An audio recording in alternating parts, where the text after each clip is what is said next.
you been to Jesus for the cleansing power? Are you washed in the blood of the Lamb? Are you fully trusting in His grace this hour? Are you washed in the blood of the Lamb?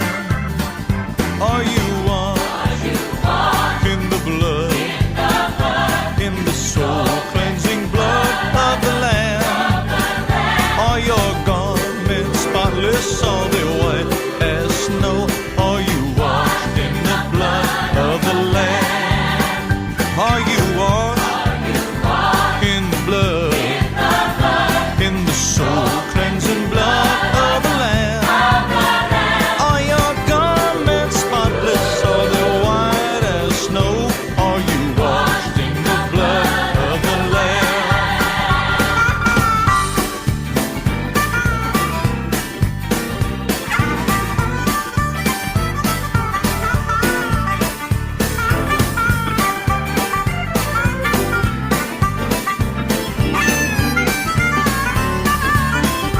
Come on, sing it, choir.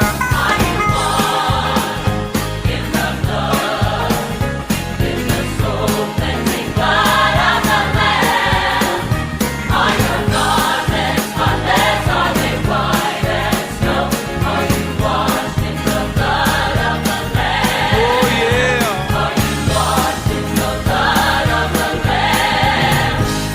I came to Jesus, weary, worn, and sad. He took my sins away. He did. He took my sins away. And now His love has made my heart so glad. He took my sins away. He took my sins away. He took my sins away. Keeps me singing every day. Hallelujah. I'm so glad He took my sins away. He took my sins away. If you will come to Jesus Christ today, He'll take your sins away. He'll take your sins away. and keep you happy in His love each day. He'll take your sins away. He took my sins away. He took my sins away, and keeps me singing every day. I'm so glad He took my sins away. He took my sins away.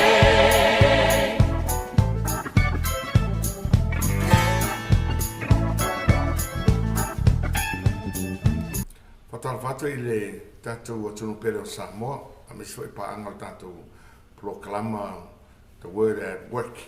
O lo ola le fionga le atua, e pelu e whawha pasuma lua wa lo o tua ola le fionga le atua lo ngalua foi o lava i tonu ngau ngā tino ma ano o lo o tala noa i le upo le atua, o tala tonu lo e tātou tala tonu le upo le atua e ngalue lava, e ngalue i tonu le tangata. Whatasaina o le pelu e siri lona mai pelu e tau whai mai o nei tū. E siri atu lai i lo pelu whalaulangi po pelu whatino. Pelu whatino ala veana lo tino. Ia le pelu whaneanganga o tuspa ia le e o te tonu o lava i ngā tino a ano ma le loto. Ia mamana tuna tunga o le tangata e o ia i le mana o le upu le ane atua. O lo tanto ia i pēr i le tusi leo whaninga pe whai o na utano atu. Le tusi o whaninga o lo o vai ina ini vaina tenesi tolu. Sa whetalaile anganga ia Ioane le motu o patamo. Ia e tusi mea na e vaai iai mea utua nai. Ma mea lo e vaai iai au e ola. Ia ma mea o le a o mai o na po a muri. Ia lo tatou a e whaitauna le tusi o whaninga i tau mua o lo tala noa nga i le whaninga. O le vision that John na vaai iai i le motu o patamo. Fa mai fa le whaninga na mo fa upui vai di whangai alo a ua Ioane. O lo o to uso, mo le ua whatasi ma o to i pua ngā, ma le malo, a to ma le onsa i usu ke wiso, na u le motu e ngoi a patamo, ona o le fionga le atua, ma le mau ia Yesu ke wiso. O tala noa ia Ioane i le manatua taimi ia o ia Ioane le iwa ono tau sanga alii AD. Ia pe o taimi na o le sauanga o le kalesia me se fo i le tusi leo wharinga. Le alana peno fo atu o Ioane o le sawhaifi au le kalesia na i Efeso. Ma le uro e tusi. O le uro e kalesia fo ina na avi e tusia na whetala i eile nganga ia Ioane i le moto patamo fe meila o le whaadinga i Skeriso.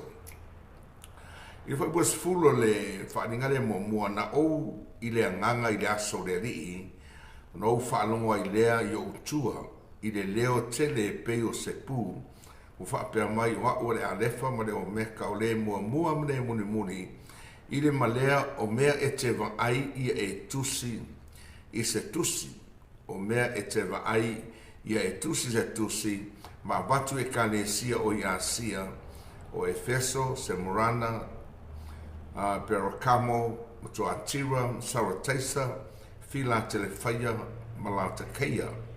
Na ufani watu na uwa. E fai tau e tusi atonea, e mana ia na ona e mala maile i le winga tusi o whaninga, pero no fai tusi o whaninga.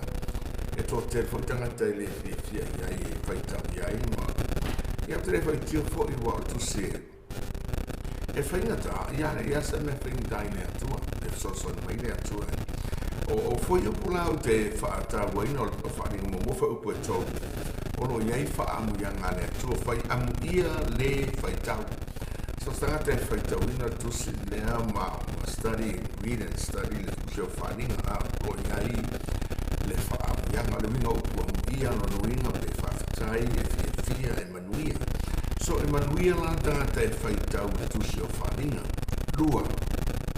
A toa mai e whanongolongo i upu o le waloanga ma tausi ai. O le olunga pei e whai o tangata e rotas am ia le whai tau. Mai e whanongolongo i upu o le nei waloanga ma tausi ai. Rona winga le na on whai tau, le na on whanongolongo a ia whai le mene whai mei le tusi o wharinga. O telefoni whamanianga le tusi o wharinga tātou te e fia i loa. E la o tātou ro'o tau mwhaina ia awatuna ia a whamanatu pe ia te ora tusi o wharinga. O le tusi a Yesu Keriso o le whaari mai o le alo o le atua ia Ioane le moto patamo pe ono whaiatu na whatonu Ioane ele angelu. Tusi mea sawa ai ai o le mea mua o le wharinga i le chapter mua melo na lua ia Ioane taimi lai o le kalesia wa mata o na tusi o tusi ia na whaimi eile nganga ia Ioane ave e kalesia i e fitu ioe o tatu e neila le kalesia li Efeso le Efeso mta ukwe lua e whapea ia e tusi le angelu le kalesia i Efeso o me nei o whaima iai le uku i fetu i lona rima tau o le savali te tonu tu ngala me pa au le fitu se wa mama molo tau tale angelu ma ia e tusi i le angelu le kalesia i Efeso lona winga e a whawhaingo fia ia e tusi le whaiau ia mana ia whaiau pia messenger ia e tusi i le angelu ia no foi atu tusi le angelu le kalesia e Efeso o me nei o whaima iai le uku i fetu e fitu e lima i lona i tuta matau. Alo tau talai ia le anganga ia Ioane e winga ia Yesu. O ia lero savali tono tu ngala mepa ia e fitu. Lona winga o e kalesia ia e fitu ia sia le tau talai ia no ta upura. A o fetu ia u lima tau o Yesu. O ave fe auia po fai fe auia so mane te whaftai le atua o le uwa Yesu fai fe auia la tōrima po ave fe aua le atua peo tātua fai tau ia tuso Efeso o tusi la o le kalesia i Efeso o le kalesia mua la wanea na ave iai le tusi le peo tātou whanongolongo iai e wha me tāua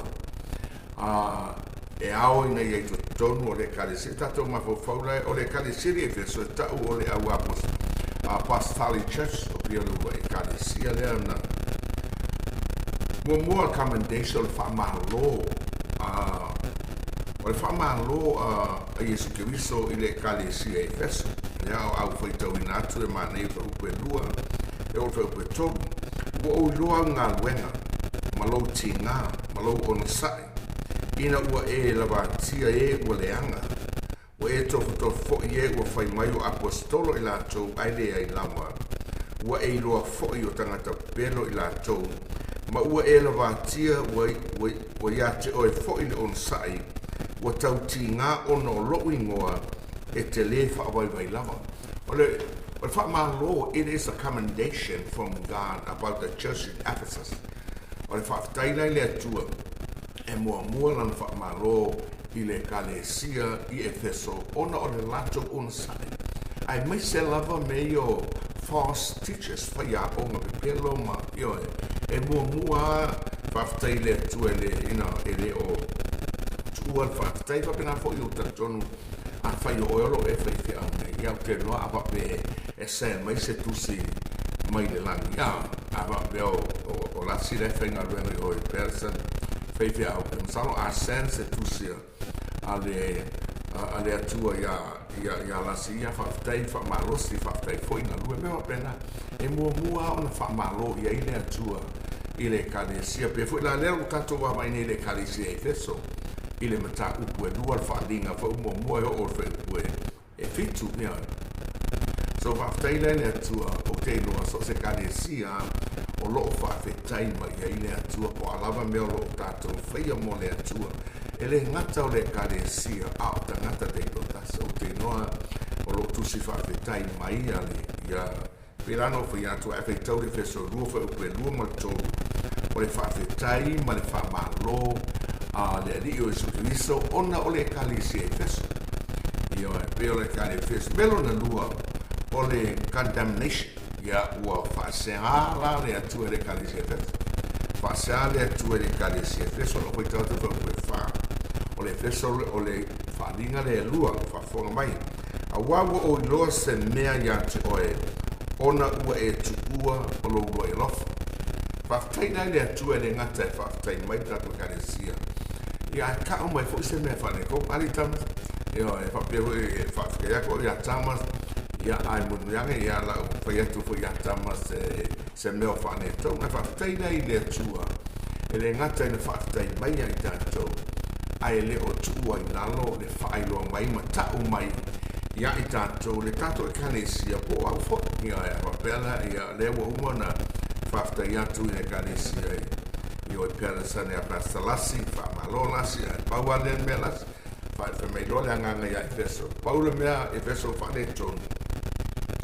Ua e tuua lo i lofa. Ele i loa, ua e tuua lo i lofa. Ia pia no whai atu, so se a e kalesia a matalama, e makuanga yoi umakanga, alo lofa uma ngake ma ko foi abo girlfriend boyfriend e so mo ai do vai pe pari tam venga ka uru e lofa e lo uma to te lo tanto we no vai poi popo ko vai poi popo me ka uru vai no first love or in love ya so la color fake ko to puni fake ko honey or sweetheart or baby whatever the best again kim salo a fa ngalenga sa mo ke fe se me ai de ko de was was way up so far I would have done see that's what you know but it was a lot falling up porque man go for ya we are you know but they must show go more whatever so for my if but I want that is first love man to my only relationship ale kalesia mo Yesu o le atana o ya o relationship ale ungali o le atana mafta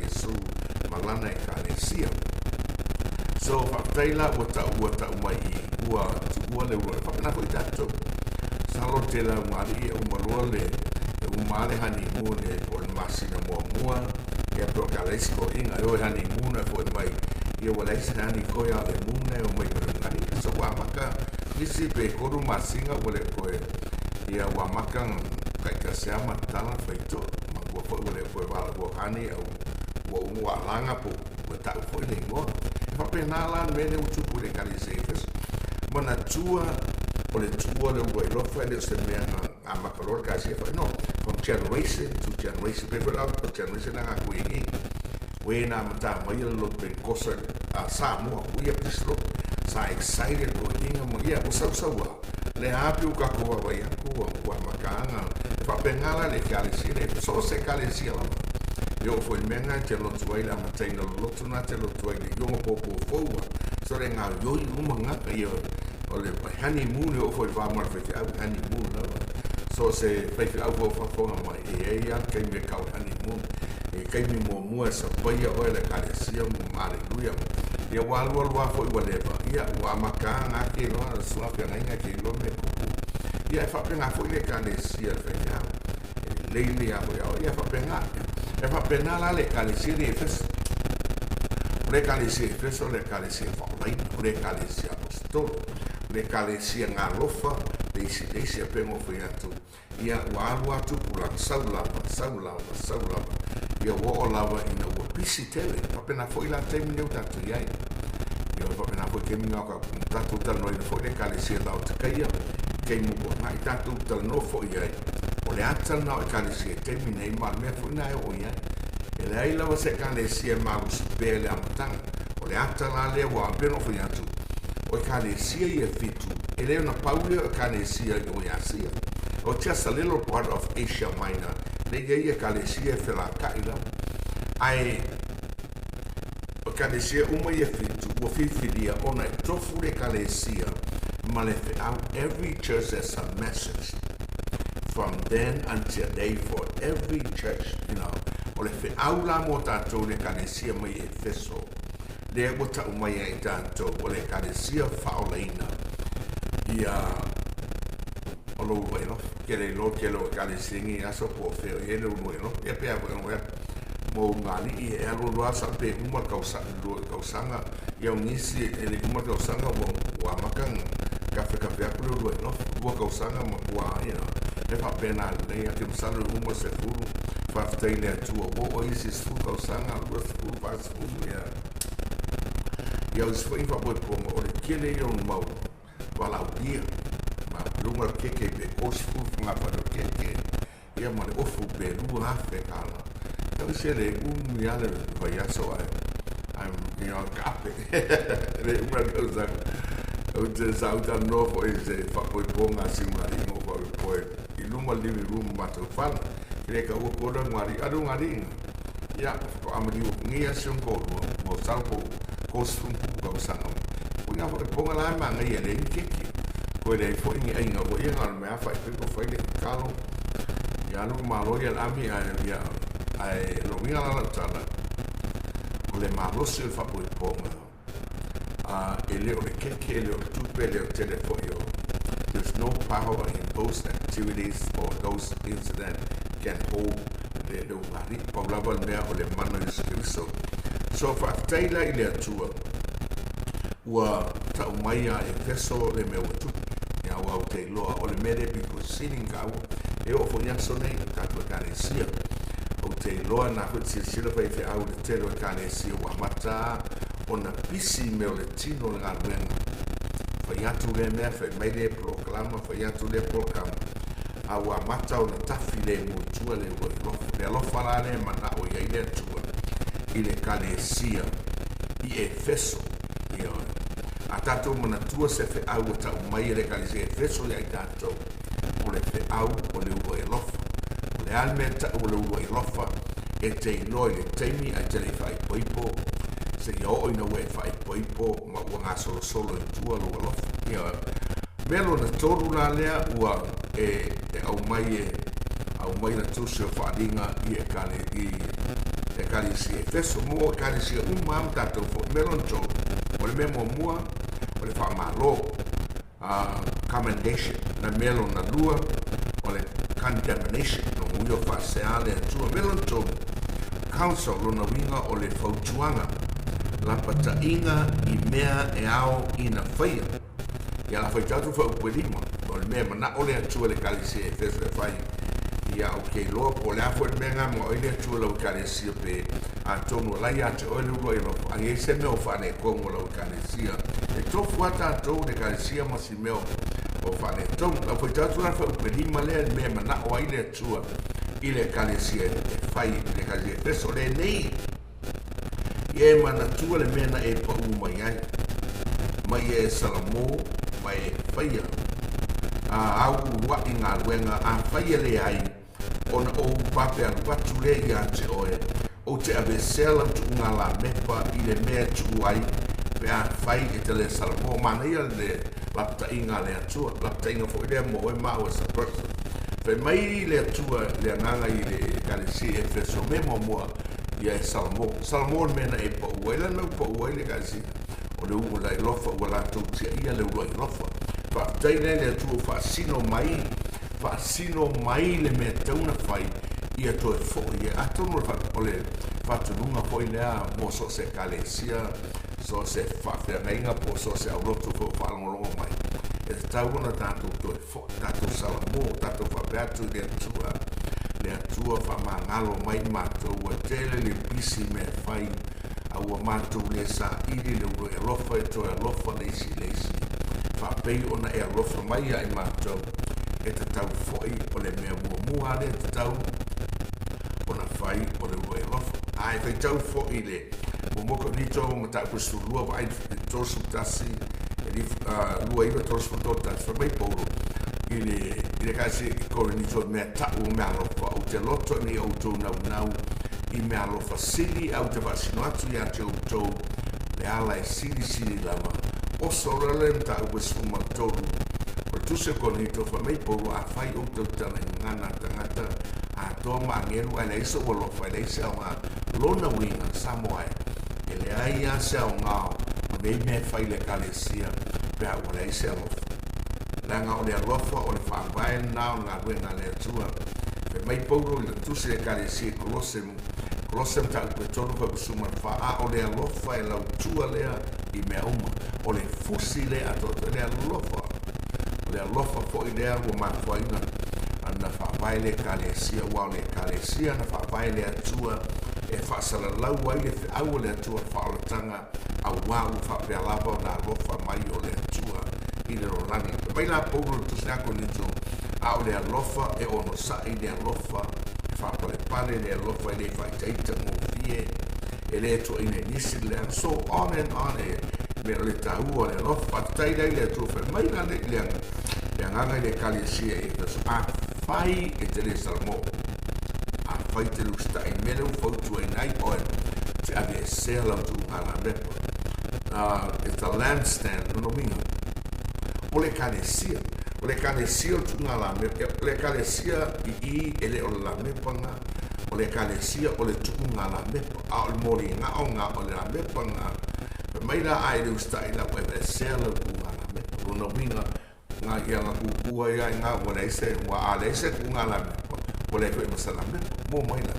So o me le anga la le kalesia operate. A ua le aia se la mepa o abe se le tua la mepa. So after I thank God for being straightforward, though he loved the church in Ephesus.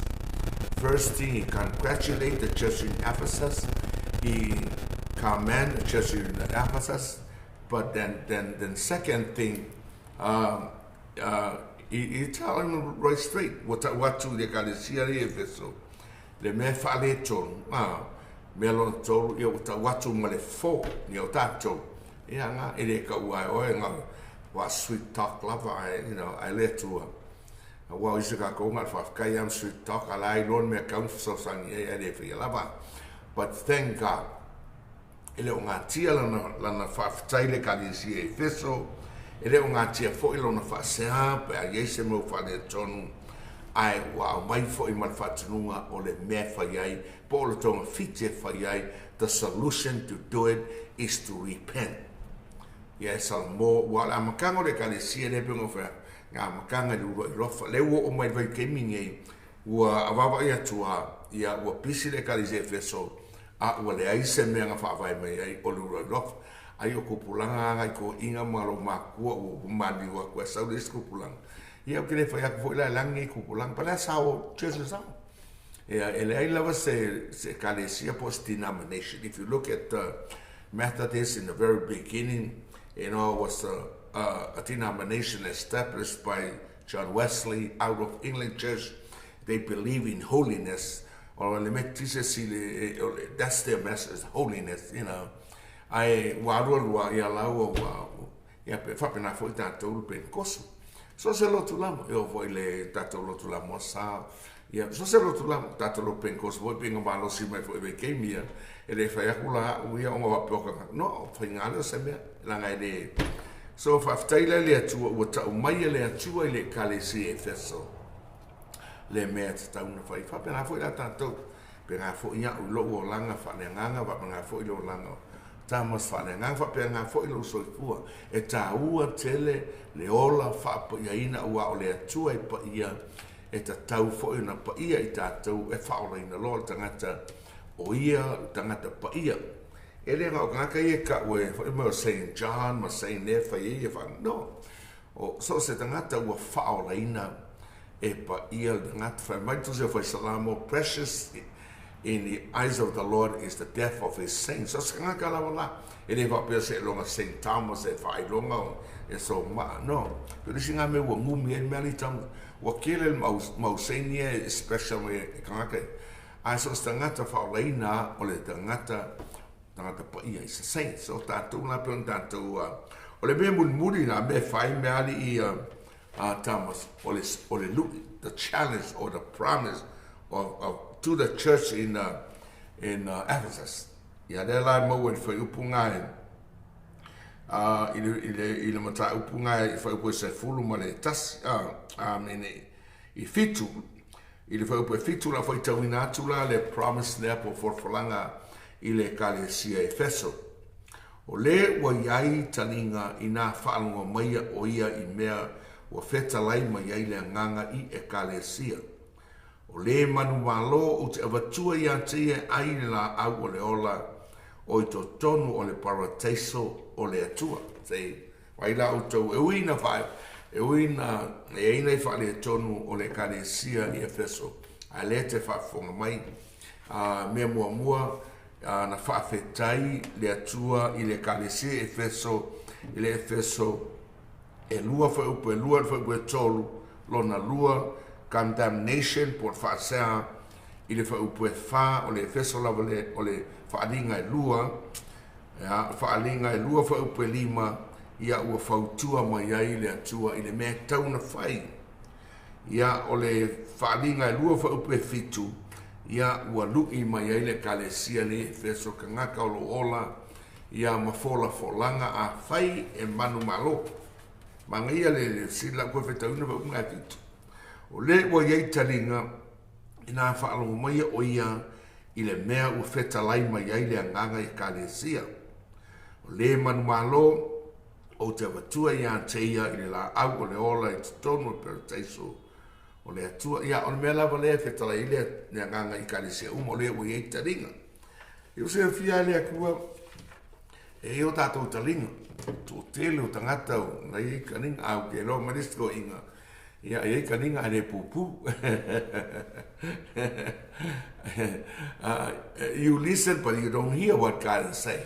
Me vanga mai polo e tupu fatu tu e falong. Ia. Awa ane fa mai o kalisi umai ai ole fai umane ole o ia taringa ina falongo mai o ia me o petala mai ai le nganga I kalesia. O le te aula ne mo le kalesia Efeso pe no fai atu. Tato fai tau Efeso lua fai mua e o fai upo e fitu o le fa sanga ina a le atua po Iskristo ma le kalesia Efeso o le tusi fo ila lea na abe I le kalesia Efeso e pei o na tato fai tauina e fa atonunga o Ioane ia abe tusi I fai ki au po tai o kalesia ia o mea la ia na tusi ne mea pia lo ke mi ele voso so tusi Trump len avele Ukraine president la ko fia ngai nei ia la wa mi fonga ile kusi Trump la wa fai ka wel ela vai campus nei o laughing out ese ma a pusi le wa fai mo fia io fai mo fia pusi o mea uma ia o ia ia kalesia ia io e foi la le kalesia le soyos for your Samurana. Samurana e kau le i wharinga a rua fa upu e walu ia o le whaamalo fa mai o le kalesia o lea tinga inga mafutia o ia tribulation, poverty, affliction o le kalesia mafutua e ta o persecuted church le kalesia Smyrna. It's a persecuted church. Ia ngā rifo fo i lea i le condemnation. Fa mai e lea ia se upu whaikio e lea e rua loku nge lea mea whaikio i lea nganga i kalesia i Yesu. O lotu Samurana ma lotu Philakia whai. Ai whaikau iai e lea ia se upu whaikio i la wai e. There's no condemnation in a church of Smyrna. Ia whapenga fo i le loku le Philakia whai a pā e whaikau iai ioi. Ka le rua loku ia. Ia ang sawi fo le lalo loku lea i Samurana. Ia fokue whaapea. Fear not, be faithful. Wharinga rua fo resfuru. Mei aua te whewhe wa a ia e a ia whaatua tua pēr. Ni fo lalo challenge of lotu lalo lea shall not be heard of a second death. Ia le kalesia lea ua mori mawina o le au o iai telo whaingatā. So na o se whaalau te lenga lau tātou o te loa o le te lau tātou o te mea la tātou whaso solo i kalesia. Ai mo le kalesia le solo waia tamas o le whiau na mai le kalesia po le tusi na mai e ave le kalesia e feso. Lea ua tātou whaitau iai mai le whaninga e lua whau mua e o whau kwe titu o le tusi na wina i le kalesia e feso a whenua pai atu. E le ai o e kalesia umai e fitu e tofu ma le lātou whiau. E ave i le ngā solonga o e kalesia o mai la wale teimi nei o le whiau la mai le kalesia e feso mai ona teimi e o mai teimi nei mua o le whiau ia tātou toi fōi i le wero. Pese ai mua peno whai atu mua whai whaapetai le atua i le kalesia e feso a mese su kawiso mai pēn tātou whai tauina i le tusi leo o e feso i le whai upu e lua maltoro mai ua o loa i au ngā lueka ma lou ti ngā, ma lou on sai ina ua e le la vātia ie ua neanga ua e tofo fo ie ua whai mai o apostolo i lātou sile mea kiele ia apostolo kiele ia whai a false teachers. And the church in Ephesus stand there, mission here. Ele fava I baile kalesia. I Efeso, ai le ai lava. Na e loa fo i tangata pe pelo i lato te no. So me la ne fa ile tu Efeso fa kai no go fa senga tangata. Al fi au fo na mo tato i kalesia fo beton. Ma ua e la vatia o iante o e fo ile on sa. Es el mantia. Ahorita se kalesia o sa. O tanga fo o ma. Tanga ua pengo vea. Ele ngata o fe au e kalesia. A o fe au fo i mo tato tanga te totasi. O kaku o sa. Wali le me ko puedo la on la va o sa. O le mo de la va tato o sa. Wa e tau ti nga ona o lo i mo. Wow. E te lei fa mai vai la kasi e verso ele fa mai. Amu ia se kalesia tele fa. Pai te au malova dai au te fa. Kanta lotu au te fa. Po ala vai me o mai au te fa dai.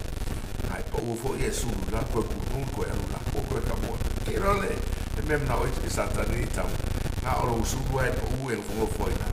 Ai mai po sa mo. Se po popo ele upa ale nusui ele e pa al popo ulia al poua ia ko kupu mai ni pa pena e pa pena le wina pa talangale ia le fa tai ma fa malo ne tua amu ia se lotu amu ia po isfai au apa pe tusi mai le tua i fai au malama tusi vole au sama pedlo oi lava i Hawaii po se papa po sula ma ka fai a uma la pe tusi mai foi i San Francisco kalesia rene po tusi mai foi i Apaturese po tuatuaina a sauina po o tatou umala. Ia o te leiloa po le a sautuse la maua mai le atua nei tausaga. Le a se whaafitai a le atua ia te oe ma le kalesia ua o te loa. Le a peo tatou whaitauina tusi nei o la e lava e sila mai le atua ia tatou. Ia. Pei ngofea, koe whetlafa mua e whaalinga ngai lua i le kalesia feso i le ia tatou. Te time e marite nei e tusi i le angelu le kalesia e feso. Tongo winga kusi whai te au i le kalesia e feso. O mea nei o whai mai ai le uu i whetu i lona lima tamutau o ai mea o Yesu. O Yesu le ua whetu o whetu la ia lono winga o lo whaatau ave te au. Ave te au. Ia whetu o angel po. I lona lima tamatau whaatai le atua o lo o uu whai te au po ave te au le atua lima tamatau le atua a o sambari Yesu i to tono tu unga la me pa au le vitu. E le ngam ku unga la me pa le tang unga la me pa au kouni. So, pa mele alo whi au lea i le ka CFS wa upalua wa o i loa unga ren kane sia so stato me whai la asisi la mai le atua. Mana tuan tala ia a kawa masano tangoia i le tusina o le kereses fumono e la pe sao ma ko vai fe kue se fulu i fonga ila ina waturi a kawa e sa vai le ba ina manatua a kawa ia le se noi a te ua i no i magelu fa mai o fe te a femene sa o femene ia na te lo tal no e fa mero la ngelu Kara to e fo i lo matai o sa wai me au nai pe na. Pe mertala a kawa o ulo nei o oia le atua lo sila. I now know that you are the God that sees. I want you to mind you, church or individual, that God is watching over all of us. A good time and tough time, healthy and sickness, God is watching over you. Don't you ever doubt.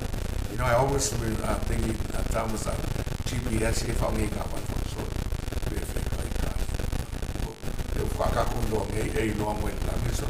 A oferta na família com lá que vai para pegar com ia lá se na vai olhar e nunca but we never really take it literally.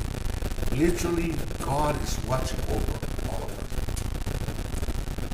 us. Lo sila mai le tua no. Fa mai le famtalanga o me e whanama. E mawhai o na whaitaurina nei moala e tusile nunga lo se kaleki maua. They say they can see the scripts on that cigarette and smoke. You know, they can see them over there. Man, I couldn't believe it, but you know, now they see where you live. Now you see where you work. Now you see where you go and come and go. You know, so how much we learn that God is watching over us. When I see the my people like kako wakansi, kako whapea unga kako wala I know if mai wa o no anga. Amu ia se kale sia fai mea nei ora se sila mai ne tua malou tinga ia mo kinga inga mo makia malou on sa na posisa mai ne tua ia matatu mo te totas ia me tinga I tatu o sa disle me fina kai ka ko o sa ina ua e le lavatia ye ua le on sa ka fai me ua e to foto fo ye o fai mai o apostolo ina ua e super na kai you put them to a test and find out this were not apostles, they were false teachers. Amen. I love ua I lo fo I tangata pelo na even today church there are more false prophets coming our way. It can be in our church, honestly, all over. Navalo ia Yesu, fa mai Yesu, Matei Rusul fa, na ave ele uso Yesu matamata malunan fa we rota. Ave matala tu spa ia ile Matei Rufu fa, mo moyo tolu, mo maliu ese Yesu malu aluno foi lá. Awa olo na uso, ave matala sira uso tolu si mai oa se ale fai longa e o mai a fea i mea o tau tala Yesu le malu le mita ai utaia.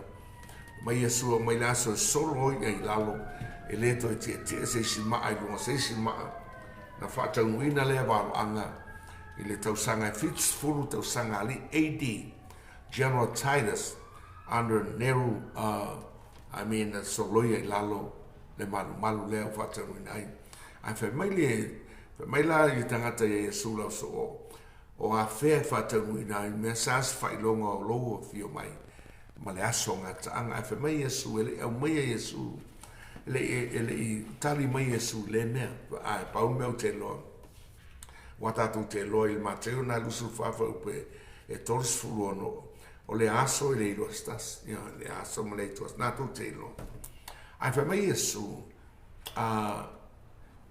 e to tele o mai lo ngua fa we fa Mateo lusu fa na mai Yesu ya fa ilong ya Wong fai no mua to tele antikristo. Lua o maiong e fa ma fu ele me. Ngau ka ko no. Wa tatu ye te mi fai ta. A mela le fa tre ro silsila mai le tua. Le ngata I so se kalesia a so stangata lotu fo ye o ya tatu umalama. Ele ai se medilo silfanga le tua. E ati silfanga pe o upo sa moa e masana tato whalungai o se mea tati e malai lau sila whanga le atua lau sila whanga tati e malai le sila whanga le atua so te whapeatu la a whai e ma whai al GPS po mea e whanga le langi me ngā reina whanga sa kalaika i e mga a waanga le whanga inga fwoi menga i e whapenge i a kako TV o pe vai asa whakari mai Samoa a fai de aka ngi a vai aso po a kola foi ke fongi e fiu me ko pe lua so la va a wasange e swine good o me ai mo ni kana foi a po a la ko ki fanga I mo wa ya sa mo kalwai o ngo me o mo ma tau nu val anga tu spa ia o se fai longa wala tale fiu me su tu putele le mala malama o tangata pe on tatu ia so tu sinanga whaninga whau pue wha ua o iloa se mea iati oe ua e tu ua lo roi ele I le iloa. Their first love was never la ai ai a ua tu ua elvan ni si foi teimi ai la kaka ke le fi alofa e ua ele alofa e nga foi kaku e sari ki alofa nga ka alofa mai ki alofa fo ia uo ki alofa fo nga ka mo wai au mea nga ka fo ia ne sa me mo ai e ki le alofa e nga fo ia me ya dia di fo lo e fo fe a ya lo fa fe a risca nga ka mo melan ku pe mo fo so ka fe mlisa fe a la nga wo ya ai te mana tu fitala nga Yesu Mateo 5 po pe fast fire fast mal valu fe mai Yesu yo to pe yo lo to to ma de langi ele fa pitolo na lof ya e lo sa mai a fa sulu na la e fa sulu ai mo fa le ka yo e fili ya fa sulu mai ya aqui mo foi fa aqui mo ya a fe mai la Yesu ya ia fa penga ko ia pe o ko lo ko kamare la ele nga fa pela unga fa ya onga ai e fai me fa mai ya to spaia mai Yesu lo fa ye wait my love your enemies when your enemy is hungry feed him when your enemy want to drink give him to drink ele mo o mai nga Mateo 9 elima mai fa fa ele vai faço malvado ele foi o fato ele sitting a Yesu se me si ko ke fai a fai ko ke alofa nga o alofa mai ia ma fa wo nga o e mo mai ko me ia ku sa o ko ma nga ko es na kana ele fole ia o me nga fai nga ko es a mai Yesu a fai ko ke fanga inga ko fili o me nga ele fai la uso la yo a fai ko ke fai we ka me ko me si nga ka fai ia me singa ka foi au ni ske kai pe ya ka ko ka ka yo ya lo fa mai ya sa o ske me pe se o le o la ga o mai la ko na ko ye ka ko fa la le nga ka la le nga tele la ga le lo tu ya ta to o ke le yo mo me nga si lo fi ya ai fa tai le to mo lo lo e lo fa ese foi il ma yo le me lo lo ke lo e pe o lo ngani yo e ke la bonga pe avala mai ali tam ka wala mo lo ko lua ai honey I wala mo lo tamas no ngai mena fani ko I wala hey babe o ka e mo ka kia lo pa nga fo kai ka o la sio ko lua pa pene mo ya ku ke sapi o po la ku ia ai wala mai o baby por alo wika fa wa alanga mai lau kange fa baby la for me way ka ya la for me way sa mo we le sa mo fa perfect ka ni as alanga mai alanga ni nga fa ke lo ai por alo bela merco kala kuspaia I think of tota suma lima o tari file mue liu se le ari tam alanga mai lau kange ai fa se baby la for me way fa penga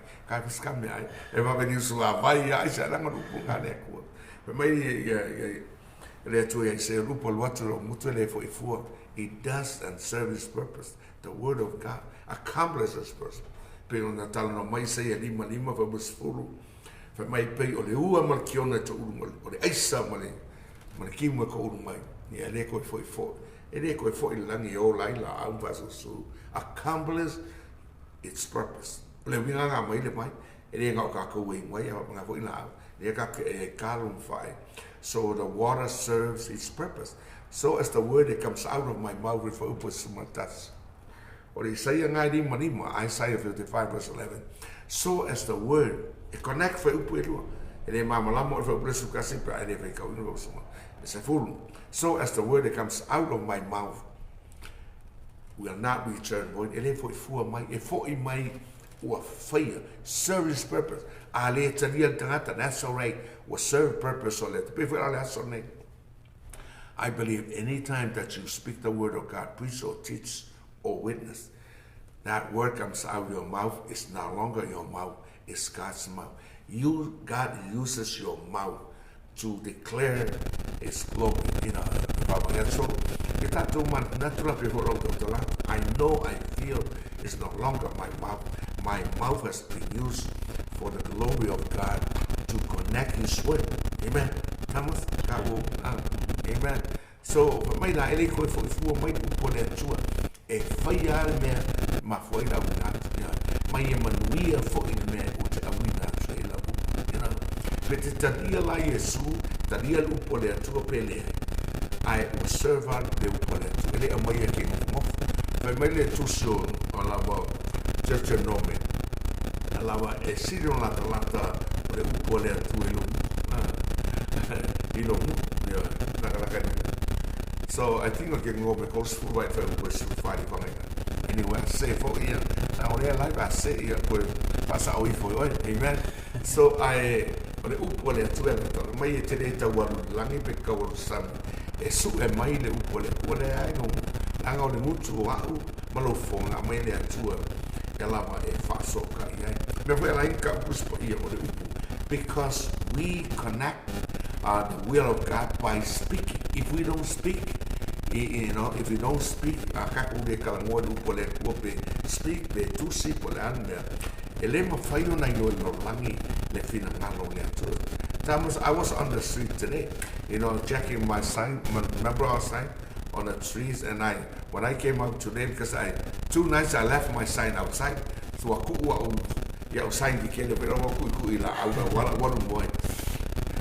was so nga feel lei o kwela nei wo nga ia sai ni ka ala ko kipe nga kala sai na dala sco falinga no su lo ko e la versu ma fi per mai de mau nga lo wa au de nga ko ia lo pa au fo e fatu ano futane ro no wingo le kanesi o mai le fa longo o mai o le na ko ia o mai ato mane le kupe o mai ave fu o mai o so what I'm doing now and what are you doing as long as you speak whatever you are calling people go e mala vai ni to tala du o le kele nga ka po o ka ku ainda so well verse in the scripture but ngo fo ya ni ta e pela mo fo o ka wika ni ka o ka wika ka risha sai mo a bo ka kipe nga ka mango na ave no sai ni o la ku mo risha sai na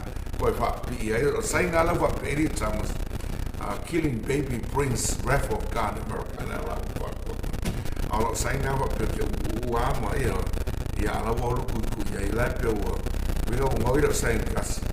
fiku au saina pina wala o pe siri kui da wala ya anga o fo ires mo ya ai ni so lai da wala ai no lo wala ma ko fane pe ku le church ya ai le chef ko to we pe la o te talo le tu ya lo fa le tu after le tu le mo lu nei po e la o mo ya isu mo o le fa fo mai ala kala kai fo o ile la morada mal beach ya o Melbourne nisiku a la morada nisiku a e te atu ngai le beach boulevard ya te mai la tisa waku pe o e kaulo i la morada ngai ke wa e o e au sai nga i lunga o le la morada ia ma le beach fo ya ka ngopo lo ka ni nga fa ko la wa sa ma bukus sa ia ro tina ba si la po lope pe ka fefe ka mai o wa bebe ya que la ngaka fio kusa pe ya nor me si lo mo se o ka nerva se pa wa ya la ngai nerva lo ya ai que la alo mo sai kasi no que me que ai mo sai when a young you know I'm not nervous man so but I feel so good and nothing Thomas when I was let's so funny like away I went on Friday night from 6 o'clock to 8 o'clock at night, Then I went Saturday morning about 6:30 in the morning and stayed there till 11 o'clock in the morning. So now I went out in Jackson, now I come to Florida. So I feel good. I feel maybe si ngong out e loko i Gino. Pan news come I feel sang fa yanga benga po ika fa. E fa online sa ma kan ngong pa medeka he said, is that from your heart? It said from my heart. Otherwise, I won't do it. And he was,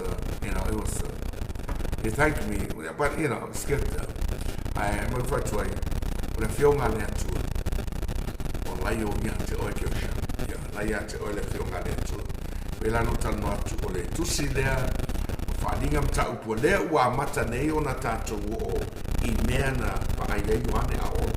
When I told for Maya, to see me, na e mai ke no ko ngaki o fadinga nganga mo tala noi le mata mo fie o le fadinga kala mo e o ngal fadinga tala no fo ile fatununga o fadinga mai ni ai Yesu e kusi pelo vet le senga o Paulo mo yo ani lo ko ni ta usuma lua pe mai Paulo fo mo o i fo ko e iba mai na u tanga to ke viso sfuma fatto sangata pai na sengia le langi tuto ke le lope na le chino pe na le nganga o sila fia lava ile atua o ira le se me wala ve ai tamas o le foi muri le o le fora folanga mal fa manianga i le kalisi e peso o le o ia taninga na falo mai o ia le me o fetala mai le nganga o le manu malo o te watua ia te ai le la au le ola o to tonu o le paroteiso o le atua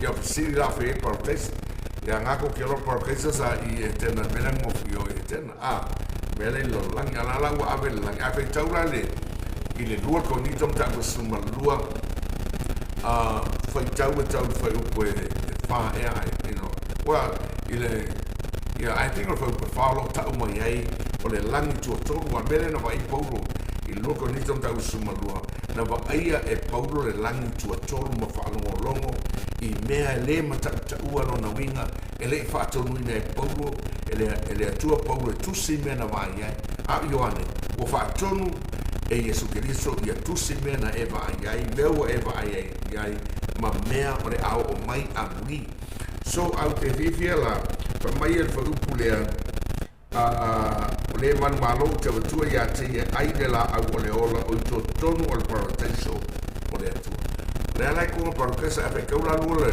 lo konito nam ta upue fulua po mo o ile fo po iwa nga ke ro me nga ya Paulo talo fa tolo le fa malo i le atua a lo ia ina mai o lo ia i mal parataiso i ina lo ia mal parataiso now let me read it if you don't mind on sai mai la ka ko e mangi ala ka ko o mi fo lo kuspa ia ma mai o le o e fa no fa po fa de foi ko na sengia o ia parataiso mana whaaloa i upu e le matau taua e le tatau fo'i si tangata ona tautala iai, o le nā tangata o te mita mitai, ai o te le mita mita ia tea u tau lava o mea na o vai iai. Wa a whai ana o mita mita po ua on and on pa whai tau iai. O I fo ila lea amatanga wha upo e lava ua ko ritam ta awisu lua lau toi whai tau mo lau wha fonga I wha mua wha mai ai lea te tau ona o mita mita a o le a o atu la upu I le mena wa aia ma whaaringa mai le li. Wa o ilo le tasta ngata o ke wiso wa tasi le se fulu ma le whātau sanga talu ono sengia o ia I le langi tua tolu o te le iloa pe na I le tino o te le iloa pe le I le tino si la fia I le atua ua o iloa fo I le nā tangata o te le iloa pe na I le tino pe ia pe le ai na sengia o ia I le palataiso na whaalongo ia no winga o le mele na wai paulo o le langi tua tolu le afioanga o le atua o le e mal palataiso na ma ave le langi le parataiso le atu so samu ai lo tunu pele ile nei lava tu aso mal tatu tata noa ile tusi o le faninga ta upo lua fa mo fa po fitu o le tatu sheinga le tusi na ave le kalisi feso pero fo yatu o le tusi au ngamo ta mo kalisi malaba o mo temine e au nga fo I mo tangata te totas o lo iai le manuia o lo saunia le atua mo I tātou uma e tusa pe a whai tātou te whaia le mea ua whina ngaloai le atua ia te tātou whawhetai le atua o lo sila mai I lo o tau tau ti ngā ma lo o tau onsai ma lo o tau whapale pale I le ngā luenga le atua na mata wati atu oe pei fwoi o na tapuni na e paulo lan tusi mua mwako nito ma tā upo se furu ma le lima ngako ke loe ko kele o kou e talanoa I ai fulima a lona foi upu e lima se fulu manevalu e whapea le nei o uso pe le o tau tu mau ma le whanga tia ia walu lo tau whamalosi I ngā luenga le li I ma le au noa ina ua uto loa e leo se mea whale au haina lo uto tau tinga still in the New Testament still in our time in our days e le mau so tātou tau tinga ngā luenga le atua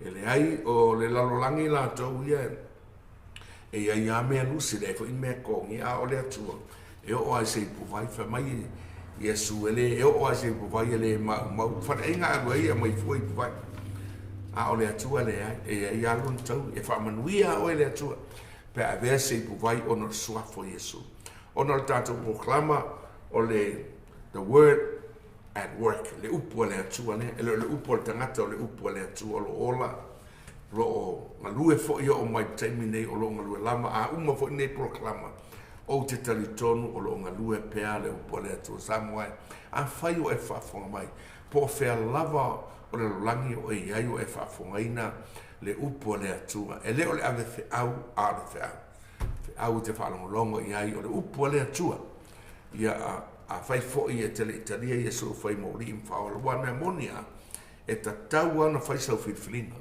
o lau filfilinga wa e o le upomonia e iaile me wa oina I tatou the Bible teaches there is everlasting life and there is everlasting hell or whatever it is but also the Bible teaches us we got to make a decision and that decision had to be made today get a loa kaya e tau fo la na fa sa flinga a fai e te mana o talia Yesu e le o nei lo fo sa kangi Yesu nga fo I ke lo tala tu spai a fai te talia o ia I to tono lo to e fai mo wali im fa o pe upo paulo lo ko ni tom ta upo o le Roma se fulu a fo upo iva mo fo sul fa mai paulo a fai e to tino lo mutu I le alii o Yesu ma tali tonu lo loto o to e whaatuina mai o ia le atua na I e woti e whaolai nai o mai pupua this gave me a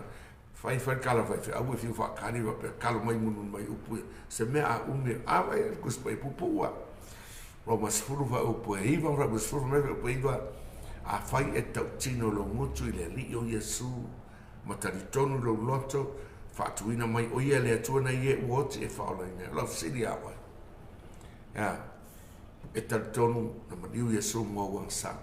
E talitonu o le maliu le alo le atua na maliu o na oe le tangata anasa. E talitonu i lo loto o fatuina mai Iesu na ie wote ina ia ola oe a maliu le alo le atua. Famela robo esfuru a fai e talitonu i lo loto o wao le loto e talitonu ai. E o mai ai le mea tonu a le ngutu e talitonu ai. E o mai ai le ola. E lua me in wawe o lo fafonga po lo ngutu. Ia ma lo loto. Ai sili a o lo loto ko mai wao le loto e talitonu ai. E o mai le mea tonu a le ngutu e talitonu ai. Ola talo i ante oe. Avel nei ava noa e te whape atua i le ie Iesu sang. Ia pēlau tusi na wharinga tonu wha perus fulu o le tusi na tusi wha pitomo le karesia lau takaia ai ma whai fo i o na whaonga ina i le tangata na te le Italia Iesu. Mai le wharinga tonu wha perus fulu whauta o tuatu pui pui ma tui tui. Ai se whalongo mai lo leo ma tal mai. O te uru whale ma te sua mai au ia fo ima. A whai e te rangona o lo tui tui mai le ngā pa ia lo notu. Ta tala le whai tonu. Ave se ava noa i le alo le atua e fio mai. E fio mai fa. Mai Iesu a o maluatu tata sua ma oe fo i mai. E se le manga ia vai ka sua ma le alo le atua. Wa ia o i fo i oe wa fio mai ai. Le alo le atua e maliu o noa. Lo wasal ne. Fa pe atu Iesu o a ule ne. Ta atu fai to a fio mai. Fai oe ma faola ma li i o lo ola. Ne. Ana falta talo pe felavo e ai mai fa pe mai pesa sauni io e o talatu lo loto ia Iesu o tonu ia te ia fio mai nei tonu lo loto fai o ia mo faola mo wali la tanta le tua lava u le upu o mana vaina le li e sila fia so stangata lo langi lo fa longo le nei tau e te sila fia le mea e te sila fia fo ile tu langa e te sila fia fo ilona o langa sila fia ono mana tuna tuna le atua ia mata talia mai la navala o ia atua e fia mai a fia te tonu ia atua fia maua ia se malo longa moni mai atua fia maua ia se file mu mai atua o Iesu Iesu ne fetalai lo file mu e te avatua lo file mu i lo langi. E le peo na avatu le lo langi. Au le atua tawale o tau loto i o tau fatu atua le atua. Whaftai Iesu i le whaola tanga wa e maliu ai. Mo so stangata o whalongo longo i lo upu. Ai mai se foi i mātou nei o lo ngalue. Ma o matamas mai mātou umo lo ngalue. Talo fo ni aso ai se o mai le ie. Fe lama o iai po le ale tu tino po le mafau fau po le loto le atu ai. O te tatalo le suafo Iesu. I laufa malo longa Iesu le ne aso. O oe o le li o le ola na e feta lai e fa e o matou lima i lunga o e mama. Au te whapeatu ia te o fe lava o iai le mai le ne. Whape atu so se mai tali tonu ia Iesu. O ia o le whaamalolona te whaamaloloina. Mai whai salamu e te au natu lau upu. You send your word and heal it thee. O te wala watu so stasi o mai tua wha. Ia whaamaloloina o ono le mana o le upu o le atua. Hala ia Iesu ke viso. E le na os proklama e whai ina ia whai. Al proklama le li ia ustai lau upu mau wholfula. Alu lau upu ma le mana pe na e feta lai e le fo i fua lau upu. E malo roe o ma mai le atua. Fatu mai e uoti le atua. A sini e whao la ina se nganga wa lei loa. Ma ua whano uoti i le ala salo. Whamuia lo mātua tunu o Samoa. Iona tupu ma ona tamali i mai lava. I le me oso i le lasa me o ngoto i fwai. Whamanuia pulenga o malo Samoa i nua le atua. Samoa i saen, Samoa i sipo. E tasi lava Samoa. Papea fwoi le whamanuia ta ape o tama whanau Samoa. I le lalolangi ato. Ao lato i whaiwa matiute, ofo i tasi. ia e whamanuia Samoa. Samoa mo le atua, Samoa mua le atua. O le whaavai na whaataoto o mātou tua. Ia aua nei ngalo. Whamanuia lo mātou atunu. Lava na mātou tuua Samoa. Ai le tuua Samoa o mātou loto, mātou te tau e whaitoa. Ma whaasanga sanga i Samoa. La vea i Samoa i matangi vale mangalu ma wha. Ai maise o mea leanga ura whale atu Samoa. Whamanuia Samoa i suafo i skiwiso. Whamanuia lau o whainga runga tofu. Whamanuia lau mo maumale au tālai i lo suafa i Yesu. Amen. Amen. Amen. Manuia Samoa. Manuia lau whafonga anga i upo le atua.